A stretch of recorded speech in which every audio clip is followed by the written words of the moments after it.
Pendant la nuit, le robinet qui fuit, les gouttes d'eau qui tombaient petit à petit, laissant derrière lui un petit bruit. Tic, tic, tic.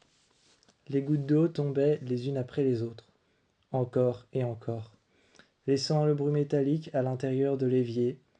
L'évier fuyait, le corps allongé, immobile sur la table, les yeux qui fixaient les lumières réfléchissantes,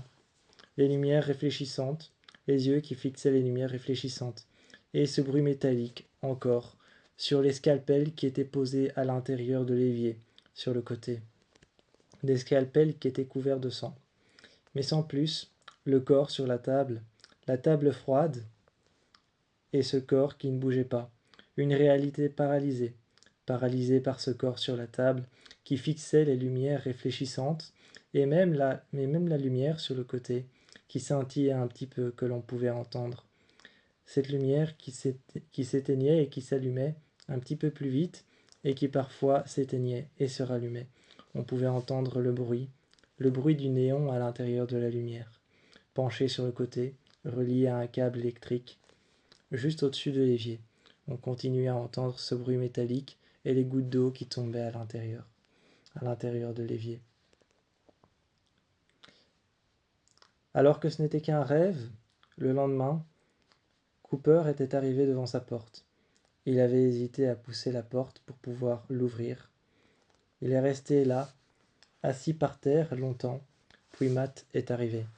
Il s'est assis à côté de lui, l'a regardé en lui disant « Qu'est-ce qui se passe ?»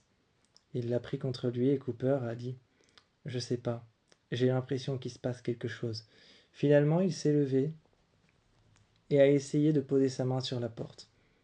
Mais en posant sa main sur la porte, il a reculé sa main. S'est reculé d'un pas en arrière.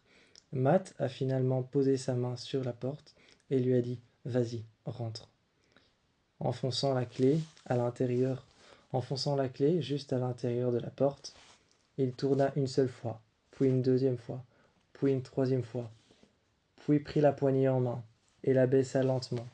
Là, il ouvrit la porte et devant lui, les étagères sur le sol, les livres par terre, son lit complètement retourné, les rideaux arrachés qui étaient défaits, les armoires sur le sol, les livres un peu partout, ses cours qui étaient étalés, son bureau qui était renversé, les chaises qui étaient par terre, la salle à manger qui avait été complètement dévastée, la cuisine qui était encore normale, mais toutes les armoires étaient ouvertes. Il regardait le décor complètement détruit devant lui, décor qu'autrefois il connaissait comme il l'avait dans sa tête. Celui-ci n'était plus que sans dessus-dessous. Il regardait ce décor sans dessus-dessous et s'est approché de la fenêtre, regardant s'il y avait quelqu'un. Alors qu'il a tout de suite appelé la police est arrivée. Il a vu plus tard dans la soirée, il a vu arriver une voiture de police et a entendu les sirènes. Tout de suite, il a regardé le chemin qu'ont pris les policiers pour monter. Il y avait un policier qui le voyait toujours en bas depuis la fenêtre au téléphone. En disant le numéro de son appartement, ils sont montés. Là, il commençait à entendre les pas depuis l'intérieur de l'appartement et une policière est rentrée. Elle a bousculé la porte avec son pied et son fusil juste vers le bas, canon vers le bas, elle est rentrée.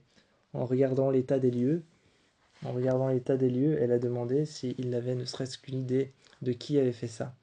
Il a dit que non, absolument pas, mais que la nuit suivante, il a fait un rêve très étrange.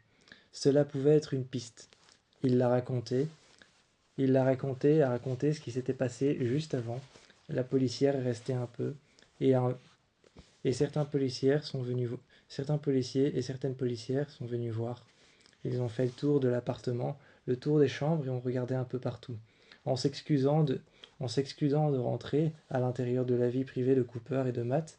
Ils ont dû regarder toutes les armoires et soulever tout ce qu'il y avait par terre pour pouvoir voir ou trouver ne serait-ce qu'une piste. À un moment, ils avaient trouvé des pas au sol, des marques de chaussures, de semelles de chaussures, avec de la terre. Évidemment, un scientifique, s'était agenouillé juste en face de ces traces de pas, avait regardé une taille qui peut-être pouvait être du 40 ou du 41, peut-être un peu plus petit ou un peu plus grand.